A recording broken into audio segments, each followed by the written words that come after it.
Hello everyone, Old Man Sarge, back talking about miniature wargaming. I kind of wanted to just kind of go over an unboxing video, but I'll do that after this video, and then kind of talk a little bit about what's in the box. I wanted to do that before I actually assembled it. I have a plan to play a game with my friend tomorrow. So first of all, right now it is July 31st, 2024, and I just heard the news that Axis and Allies, which is one of my favorite games of all time, has a new owner, I guess. I think it's called Renegade Games, and so they're republishing the Axis and Allies games, which is really cool. I don't know if they're republishing all of them, but I think Guadalcanal, which was a campaign game, that's being reproduced. I've actually never played that one. I've always wanted to, I just never have. And then they're reproducing the 1940 Global, which is honestly one of my favorite games. But today, I wanted to tell you what's going on the painting front. So I've got my 37 Roman Hestate. I've got all the colors on them. I just got to do some washing of certain colors because I use contrast paints. I'm not going to wash. I'm not going to highlight or do anything with those. But I have other areas that I didn't use contrast paint on, and that's where I'm going to do some washes on. And then I got to do their shields, highlight those specific areas, put them together, put them on their bases, and then I'll actually do an army presentation of what I have done so far, or what I have of the Roman Legion. However, I am waiting for one unit to come. I actually got lucky. I bought something off of eBay, and it was a Gallic cavalry unit that someone else painted, and they painted it really well. So that'll help me get a cavalry unit on for the Roman Legion at least. So that's kind of where I'm at with that. So now let's talk about the subject of Age of Sigmar. So you might think that I'm getting back into Old World, and I might get back into Old World because I absolutely loved it. And you saw, I think from my previous videos, you've seen all the books I had collected of all the different armies, even armies I didn't play, and I just absolutely loved them. It was kind of like, you know, everybody collects things sometimes, and I just loved collecting armies for fantasy and Age of Sigmar, whatever other miniatures or board games in general. And I kind of collected all those old rule books from Fantasy of 8th edition, and I still have them. I don't think I intend to get rid of them. I'd like to get the whole collection, to be honest. But I also have some collections of first edition Age of Sigmar, and I have maybe a couple books of Age of Sigmar second edition, and then I pretty much stopped playing it. Mainly, and I have like this love-hate relationship with Age of Sigmar, and so that will be what the unboxing video is about. But so I did get it, Age of Sigmar 4th edition. So I don't think it even says 4th edition here, but it is 4th edition. So I'll do an unboxing video. I didn't want to like pull it out. I thought I'd do one of those. There's a lot of other people that have them, and probably better than mine, but I figured I'd do it for my video anyway. So I have a love-hate relationship with Age of Sigmar, and the best way for me to describe Age of Sigmar is Age of Sigmar is like my stepfather. So my real father was killed. Games Workshop killed Fantasy 8th edition. So my real father was killed, and then Games Workshop said, "Here's your stepfather, and he's your father." And I'm like, he's not my father. You know, my father was Fantasy 8th edition. Age of Sigmar is not my father. But so it's kind of like I have this like personal like, you know, grudge, I guess, against Games Workshop and Age of Sigmar, because they're trying to push that in its place, and I really never really like accepted it. But it's not like I didn't play the game. It's not like I didn't try it. It's not like I didn't want to play it with my friends. It's just I just had a real difficult time like accepting my stepfather, you know. Your stepfather's going to have a game with you, and I was like, I don't know. I'd rather go think about my father of regular 8th edition than my stepfather.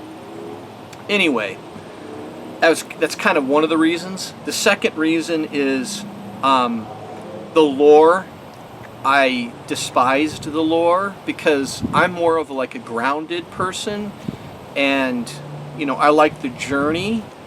You know, like Lord of the Rings. You know, they didn't just all of a sudden pop out at Mount Doom and then destroy the ring. They didn't teleport. You know, they had to go through this entire journey to get there, and that's part of the fun of the story, or the excitement of the story. And Age of Sigmar is kind of like these like bubbles of reality, and they're like colliding, or they're one people in reality are invading the other reality. It's really hard for my brain to be like, this is interesting and good. And I know that I'm old, so I know that there's much younger people who like that maybe, and so I'm not faulting necessarily them. I'm just saying, not for me, you know, not something I really enjoy. So that's number 2. Number 3 would be the rules. So the rules in 1st edition, 2nd edition, and I even played one game in 3rd edition, to me were not good. I know that people love the game, and there's people that will probably delete me from wanting to hear what I have to say. I didn't like the rules. I didn't like the double turn. I didn't like the fact that like for me, I liked the game because it was these blocks of troops moving around, and you push this game into this space of being a skirmish game where, you know, arbitrarily guys move around, and so it's just a skirmish game. And I wanted to play great big huge battles like To the Strongest does, or Hail Caesar, and I was doing it in a fantasy setting. And it's kind, you know, if you think about it, it's kind of, besides the old world, which has been reintroduced, and Kings of War, there really wasn't a lot of other rule sets that I'm aware of, at least that were popular, for fantasy block battles. And that was really it. So that would be my 3rd reason. And the 4th reason would be the Sigmarines.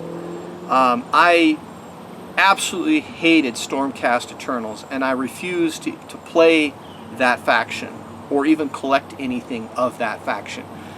I truly avoided the initial boxes that had anything to do with Stormcast Eternals in it. I wouldn't buy them. They just look like Space Marines, and I'm like, why are you bringing Space Marines into my fantasy world? You know, I don't mind playing 40k, and I have my own Space Marines, but they're Space Marines, and here it's kind of like you're trying to pull the wool over my eyes and trying to pretend like I can't figure out that these are Space Marines. But again, other people don't have a problem with it. I have a couple friends that really like the look of the models. We'd argue all the time, just banter back and forth for fun, but you know, I didn't like them. So those are the 4 reasons that I didn't like Age of Sigmar, and I really had a rough time with it. But I mean, I've still played games with my friends, but there was always like this 1 or 2 factions that were just so dang cool that I got involved with them. And one of them was the Daughters of Cain. Marathi, whoever wrote, you know, the backstory of Marathi, I mean, okay, coming out of the god of Slanesh and all this, you know, I'm not so big into that. But all of her, like, the reason I really love Marathi is because she's just so, like, flawed. Absolutely flawed. And that's brilliant. When you make characters that are flawed, they're just so interesting, and it brings the whole world to life for whatever faction that is if you're playing these games. And that's what Marathi did for me and the Daughters of Cain. I just absolutely adored them. And so I built a great big huge Daughter of Cain army, and it wasn't cheap either. It was pretty expensive. But I built it and I played it with my friends because I enjoyed that faction. And I'm not going to go over the other factions that I enjoyed, but I did play around with some other factions as well. But Daughters of Cain was really my love, if you want to call it, for Warhammer or Age of Sigmar. And it's not like they did anything bad to them that turned me off of the game. So it was just basically just the game itself. So that's kind of my reasoning, my thinking behind Age of Sigmar and why I haven't been involved in it. And so now I'm going to go and talk about how some things may have changed. So number 2 was the lore. Nothing's really changed in the lore that makes it any better for me. So the lore to me is still extra high fantasy, you know, like on steroids. So the lore isn't what interests me at all. Now, individual lores within the different realms, those are interesting to me.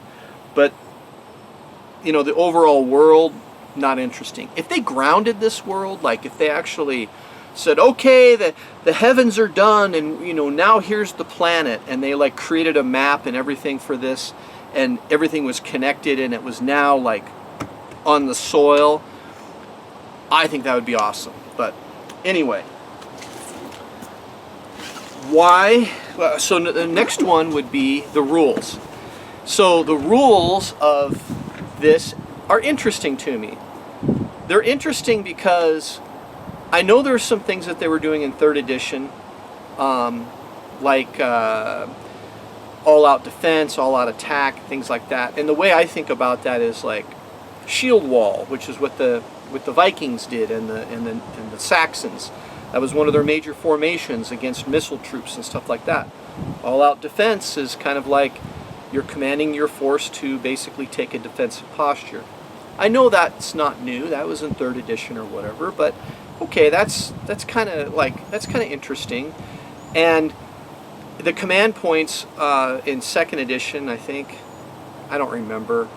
You have to excuse me. I don't know if it was even had them or not. I don't remember, but they seem to be out of control at one point. And I don't know if it was 2nd edition or what, but now you have 4 command points, and if you don't use them, they're gone. Like you can't save them unless there's some special character or way to do it. So that's kind of cool. So, and you use them for your turn and your opponent's turn. So that's kind of cool. So you have limited resources. And I'm not sure how easy it is to get them. There's probably ways. I think if you're the underdog, you get an extra one or whatever. And then as far as the victory points, I like the way that the game is kind of trying to copy 40K in that sense. And I think it's actually a positive thing. Again, people are going to probably say, well, they did this in 3rd edition maybe. Maybe I didn't really play it that much, so you'll have to excuse me from coming from 1st to 4th, and that's basically kind of where I'm at, for the most part. And then, so the rules, and then they came out with the Spearhead, and I watched a few battle reports of the Spearhead game, and I thought, you know what? That is really cool, and that is something that interests me, because I can buy a Spearhead box, I can paint up a small number of troops, like, you know, you've seen what I painted up before or what I purchased. You know, I can paint it up a 40-man unit of hoplites. Well, I can paint up, you know, one of these Spearhead boxes in the same time frame probably.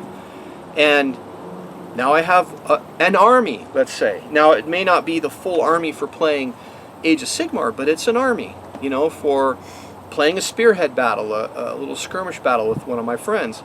That's cool. I can collect more than one. I don't have to get so involved that I'm building, you know, out 2,000 point armies, because I do like to collect armies, but that's daunting, and that's a lot of time and a lot of, like, it'll take me years to do that, to get to 2,000 points for these armies. And so if I just do a Spearhead box, I don't have to go any further if I don't want to. If I just want to play a little Spearhead with my Seraphon or something sometime, I can do it. So I like that. And that's the reason, by the way, that I really got into War Machine.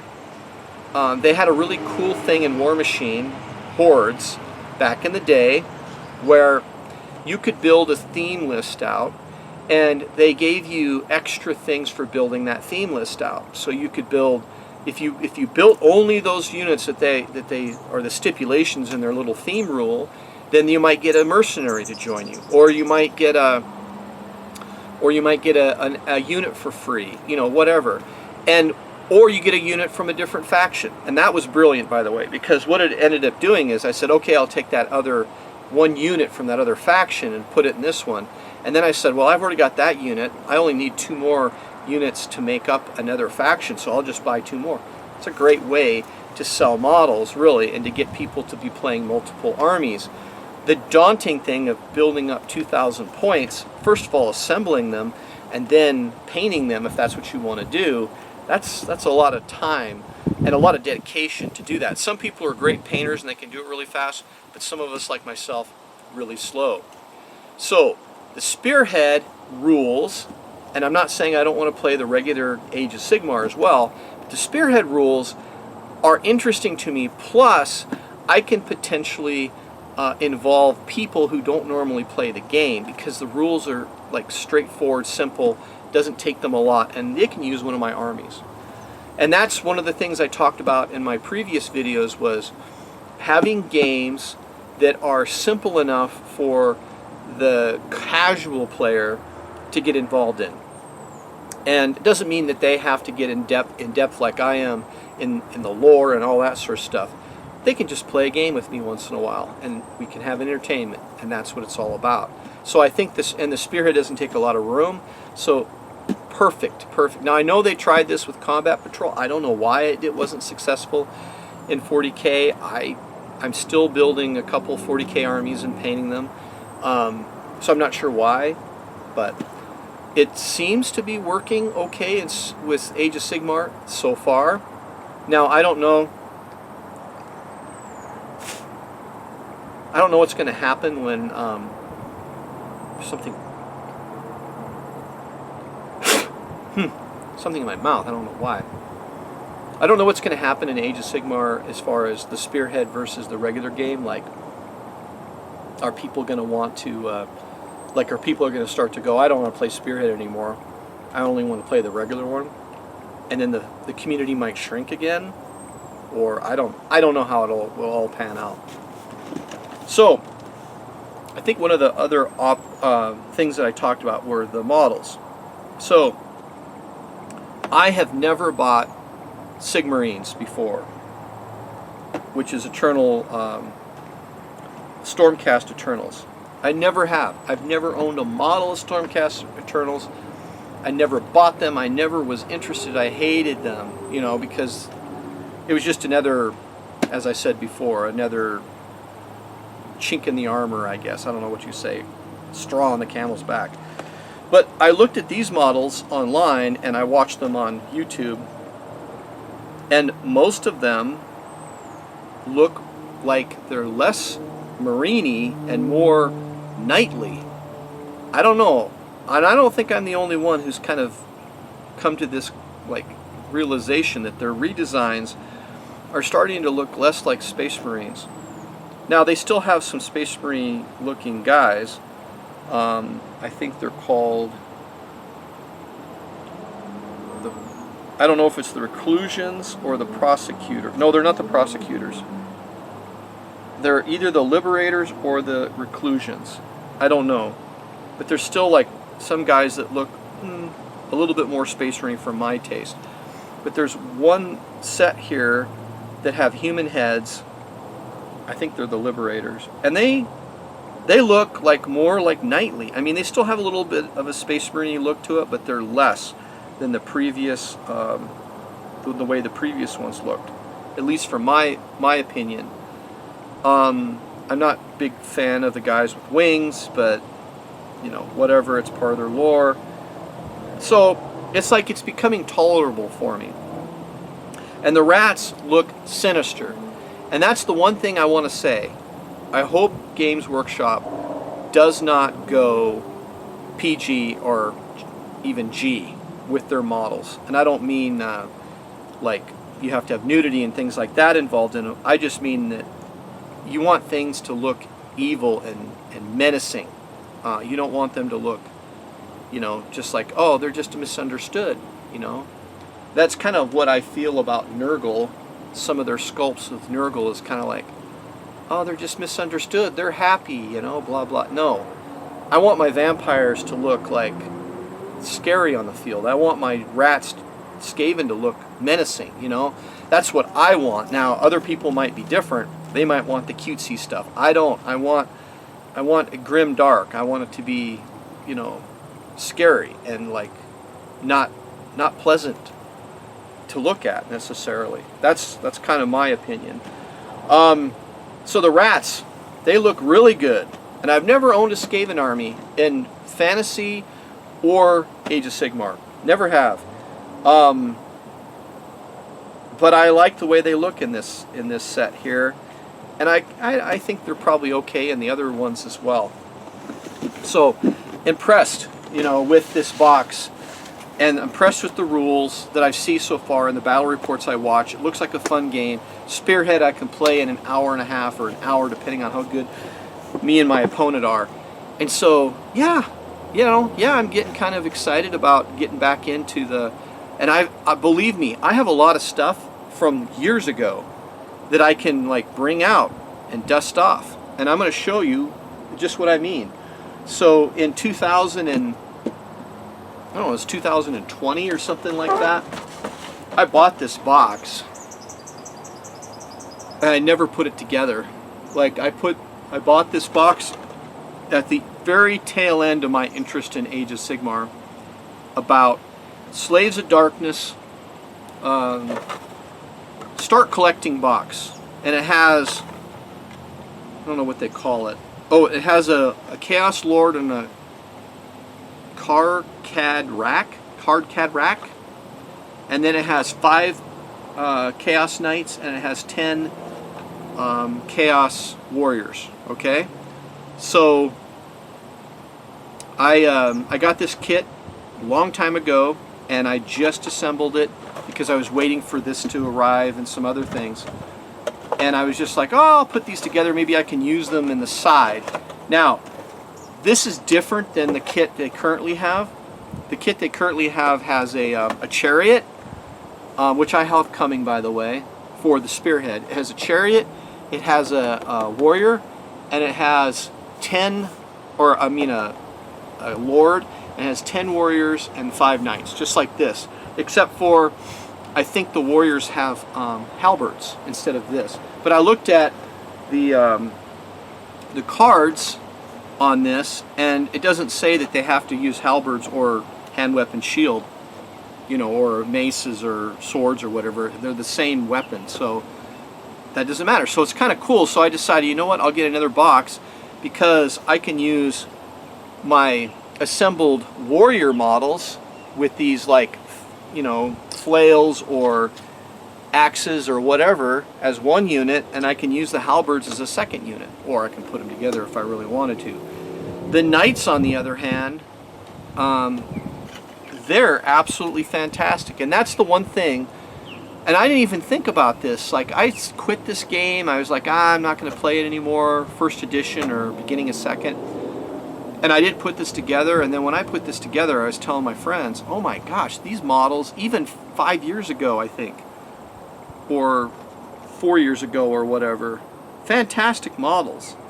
Like, they redesigned this, and I think they're still using this redesign, but these are absolutely they're beautiful looking, So I want to paint them up because they're so good, and that's really, to me, the biggest thing about Games Workshop is their models. So let's go back just a second and let's try to understand why Games Workshop did what it did with killing my father, Fantasy, and bringing out my stepfather, Age of Sigmar. Why did they do that? I think one of the biggest reasons, well, there's 2 big reasons. Number one, the sales just weren't there. The interest in buying the models wasn't there for their company.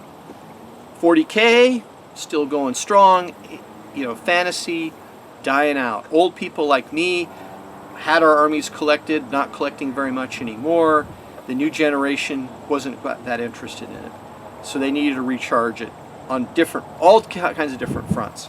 They need to recharge it by making it more accessible. They need to recharge it by making it the models better. They need to recharge it by making the rules quick and fast. And instead of having to have, you know, I don't know how many models I would have to put on the board, you know, a couple hundred, I guess, to make a battle really interesting in fantasy. Age of Sigmar, you can put a battle out with maybe, you know, half that, or 2/3 of it, or 1/3 of it. So the other reason is they were having to design their models in this box, like this columnar box. You could have them high, but you really couldn't have them wide, because if they went wide, they would start to have ranking problems with the models next to them.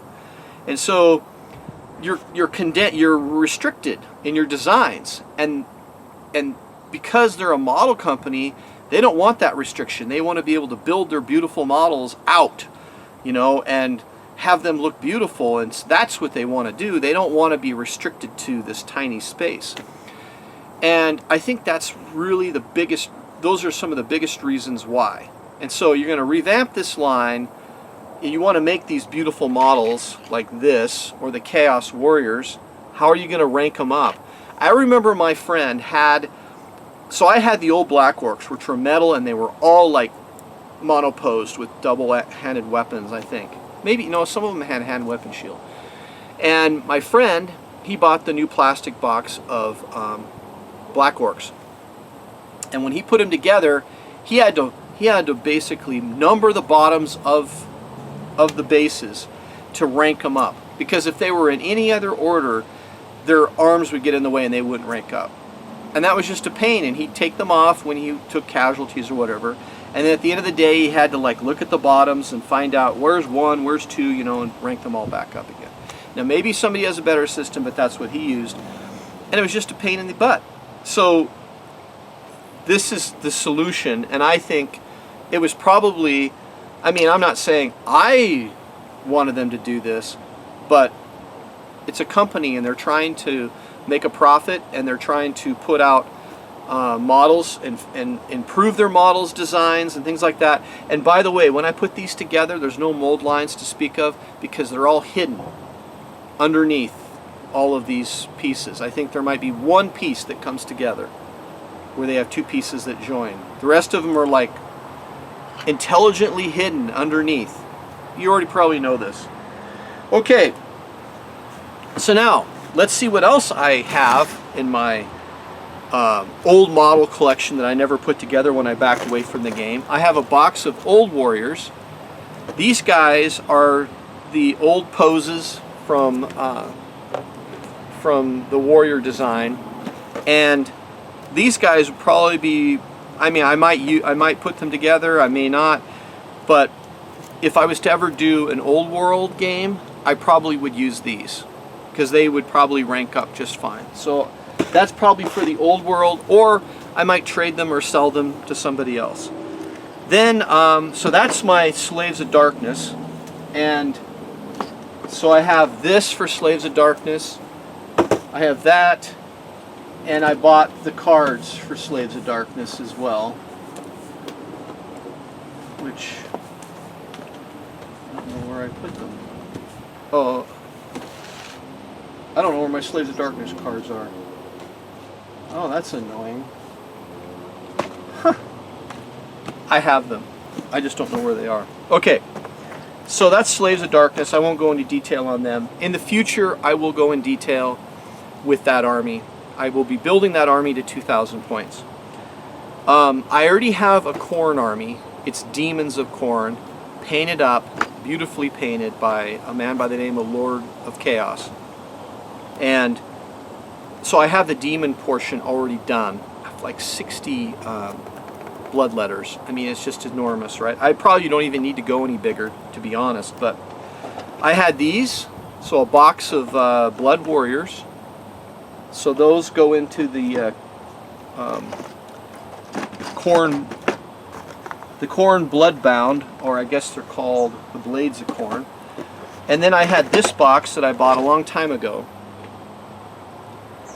And you know, it's not like I couldn't play this in the new spearhead formation, but they're pretty cool. They're really cool models in there, and I bet you they're going to be just as good as these models in here. I'm betting. And I also got the Blades of Corn card set. Now this army, I already have, I'm sure, 2,000 points of it. So I'm set with Blades of Corn. I have 2,000 points of Painted Nurgle, so I bought their cards, and they're all painted up.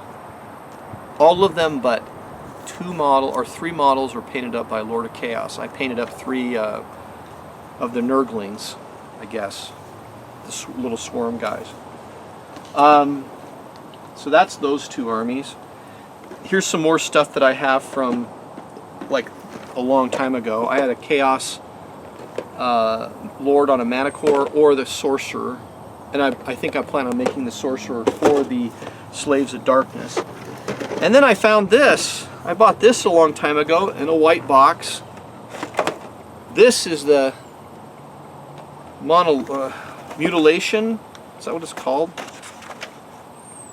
Mutaliath Vortex Beast, or you can make it a Slaughter Beast. And for Slaves of Darkness, I probably will make it that. So, like, I've got tons of like monsters. I'll have 10 knights, 10 warriors, and there's one other box that I would like to get a hold of for Slaves of Darkness, but I will hold off on that information until later on, and I actually get it, and I'll do an unboxing on that as well. What else do I have?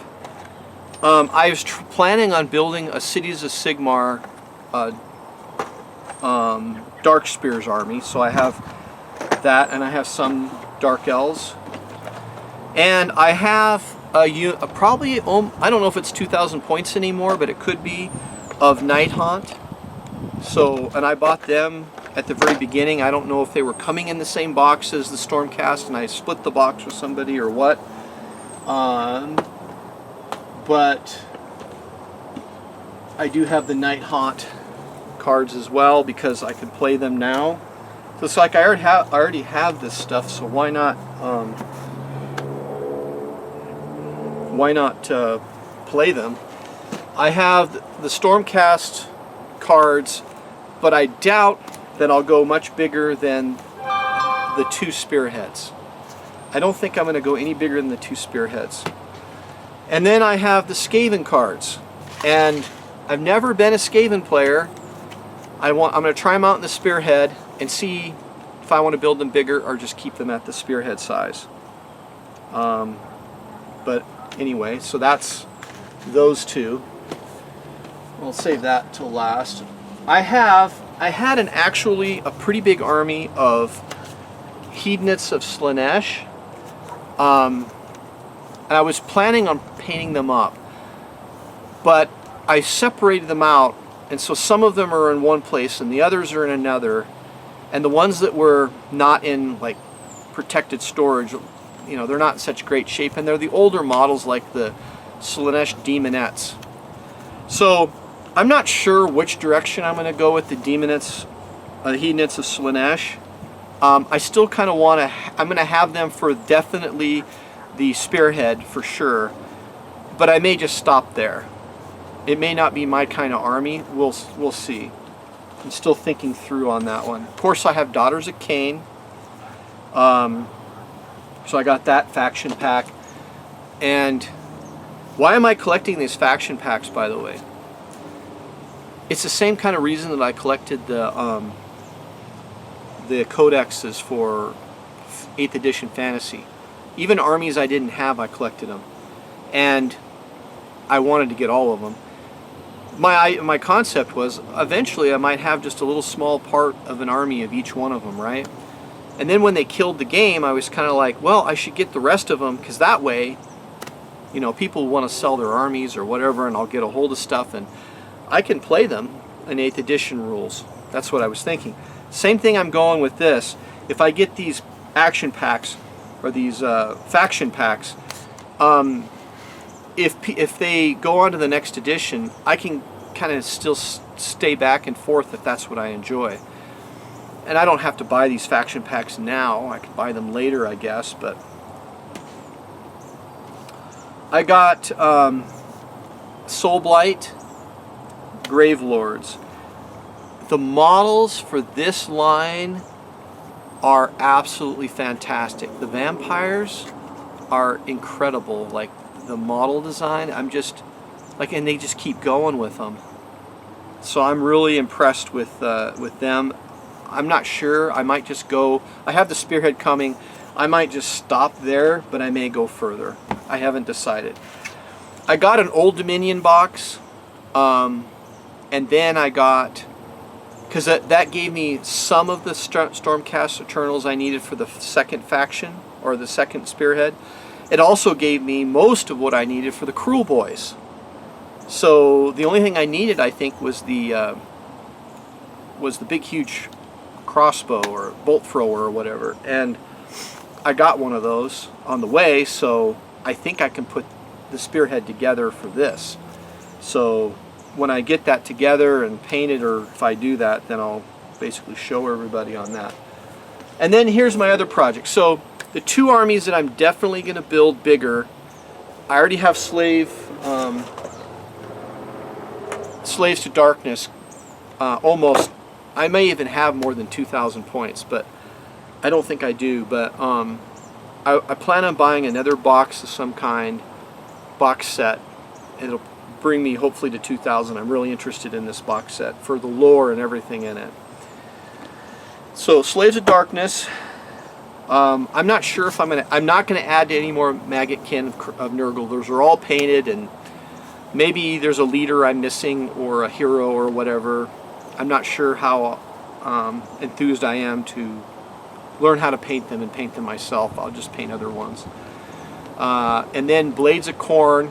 I have a huge demon portion of that army, so I'm not sure how much more I really need of that. And I've got this stuff already. I'm kicking around getting the Spearhead box for that, but I may not. I don't know. It may be one of those factions that I actually don't have a Spearhead for, which would be strange because it's one of my biggest armies. But I'm decided that I'm going to start this army, which is the Lumineth Realm Lords. So I made the decision to start this army because I wanted to have another good army, because I've got lots of bad ones. I don't really know if I have too many good ones in depth, because if you think about it, I've got two demon armies that are really big, and I've got a Slaves to Darkness army that's basically almost there, and I have the Daughters of Cain, and I'm not sure I want to paint the Daughters of Cain. I'd like to, but it's a lot of work. And so I was thinking Lumineth. The other thing that's nice about the Lumineth is if you look at these models, they look very similar to the hoplites that I build, you know, that I painted and I still am painting.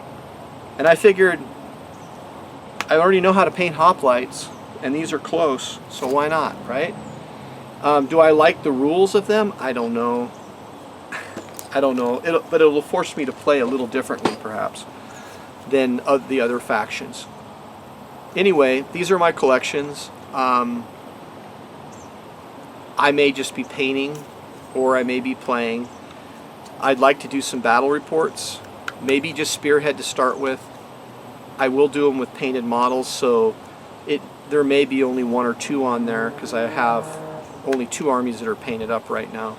And it just depends on how quickly I can paint up a Spearhead for something else. And as far as the big battles go, I don't know. My friend said he might paint up Nighthaunt, so I could do a battle report with Nighthaunt versus his Nighthaunt versus my Maggot King of Nurgle or my Blades of Corn demons. So I could do that. Otherwise, I'll probably just put out some videos in the future showing kind of where my progress is on that. So I'm going to end this video for now. this is just kind of an introduction video for me getting back involved in Age of Sigmar with 4th edition. I'm really liking the changes they've made. From what I remember, it looks entertaining, it looks kind of fun, it doesn't look overpowered, but we'll find out. I'm sure I'm going to end up playing a game where all my stuff gets wiped out in the first turn, which would be like very depressing if that happens. I mean, if I lost everything in the 3rd or 4th turn, and there's 5 turns in the regular game, so if I lost everything in the 3rd, 4th turn, I would be like, okay. But if I lose my entire army or most of it in the 1st or 2nd turn, to me there's something wrong if that happens in a game. Does it happen on occasion? Yeah. Should it happen all the time or most of the time? No. That's just an alpha strike game, and that's not what I want. So anyway, beautiful models. Next video I'll do will be an unboxing of this so that I can start to put these together, because tomorrow I have planned a game with one of my friends to try out the Spearhead with, and I want to put maybe 2 or 3 of these together so that we've got something to play. He's got a couple already set, but I don't. So anyway, thank you for tuning in. I'll kind of shift some of my painting after I complete the Romans to Age of Sigmar, maybe some Space Marine stuff, and then I'll go back and do my historicals again. I'd like to, like, once a week play a game with some friends, and then maybe once every month play a big game with some friends. That's kind of what I'd like to do, and we'll see if Age of Sigmar will be that vehicle. If not, I may be like doing 40K mostly for the gaming, which would kind of be depressing, but because my interest is not in sci-fi as much as it is with fantasy. Anyway, thank you for tuning in, and this is Old Man Sarge, and we'll talk to you in the next video, which is the unboxing, and this is July 31st, 2024. Thanks.